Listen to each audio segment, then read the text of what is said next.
Tanya is really a great lady, and I love her very much. And I thought that was a real good picture.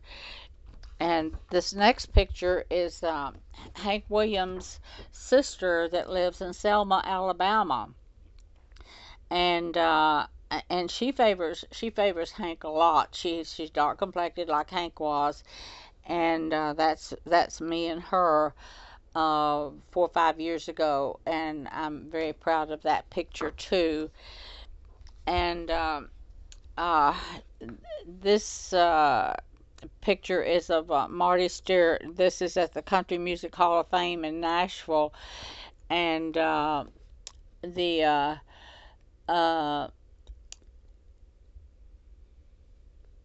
it's Marty Stuart, Shelby Lynn. This is Shelby Lynn. Robbie's played on a lot of her music stuff on Shelby Lynn. She's got a great voice, and I love to hear Shelby sing.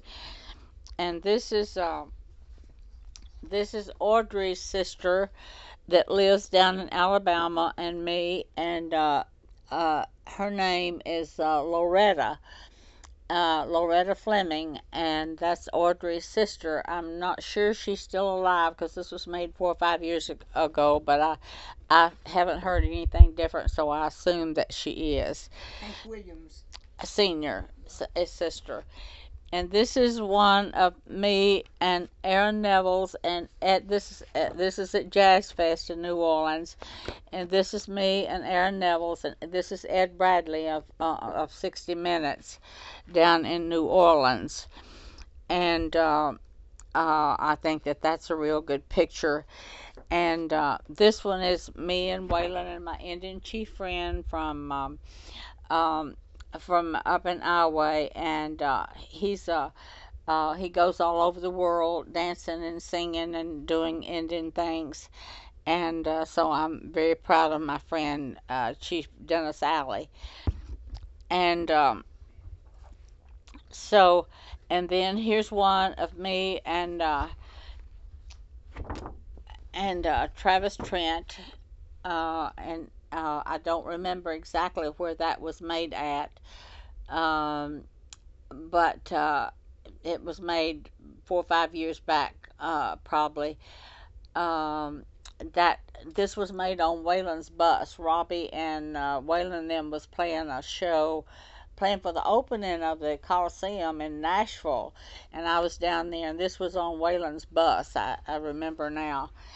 And then this is Waylon and President Clinton when he was president, and he visited one of Waylon's shows.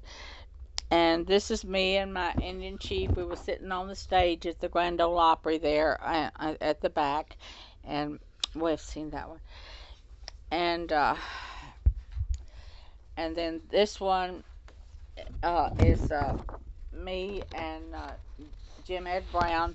Now, Jim Ed, Bonnie, and Maxine is from Osceola, Arkansas, and that's only about 50 or 60 miles up, well, it's 61 highway now, but the interstate 55 went through there, but that is their home in Osceola, Arkansas, and we knew them back in the 40s and 50s.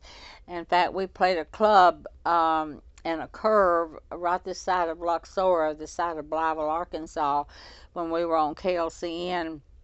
And Bonnie, his sister, was hostess there, and so I got to spend a lot of time when we would be having breaks, intermission. Well, we spent a lot of time together talking, and so Jim Ed came out a lot where we played back in those days, and and we've been friends ever since. He's a very precious person, and and this is me and B.B. King at one of his homecomings down in Greenville, Mississippi. They give him a homecoming down there every year, and of course B.B. turned 80 this year, and is still going, and and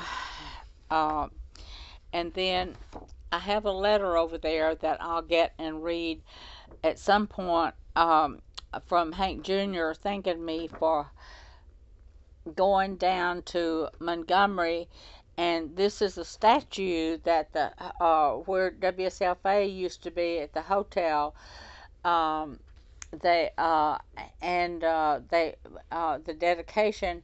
I had an invitation to go to the dedication of the statue, and Hank Jr. was there, and Lucretia was there, Hank and Audrey's daughter, um, and so I got the sweet letter from Hank Jr. thanking me for helping them dedicate the statue that is in Montgomery, Alabama, at the hotel.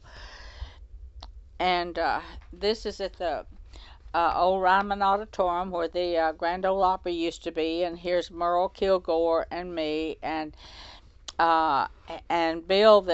This is at the dedication of a statue of Johnny Cash. And this is Patsy Cline's husband over here on the left, Charlie Dick. And I told him at that time that I had a picture of Patsy Cline that I had taken on the Grand Ole Opry, uh, and and he said, would I please send him a copy of it? So I had a copy made and sent to Charlie Dick in Nashville, and so he has a copy of that picture that I made of Patsy. I will show it at some point, but I don't have it with me right now, on the Grand Ole Opry. And this is a picture of me and Sam Phillips, which was a dear, dear friend, as I've stated before in other shows, and was it broke my heart when he passed away. But we all have to go at some point. But he was really a precious person to me.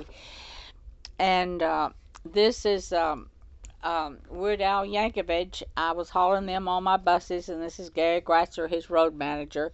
And we had been down to the Hungry Fisherman down on 55 Highway out from Memphis. They had played here the night before, and we went down to have a fish dinner the next day. And so I'm standing between the two of them, I believe, out in front of the Hungry Fisherman, down on South 55. And then this is Steve that has yesterday's memories from he's from Huntsville, isn't he? From Huntsville, Alabama. And he's done a lot of articles through the years on me and Sam. And in fact, he called me when Sam died, and he said, well, Bernice, I'm calling you to get your something that you would like to say about Sam Phillips. And he said, because when I did the article on you, he did about 10 pages in his magazine on me, and in fact a picture of me and Sam was in that magazine. And he said, so I called Sam to find out what he thought of you, and he gave me a good interview.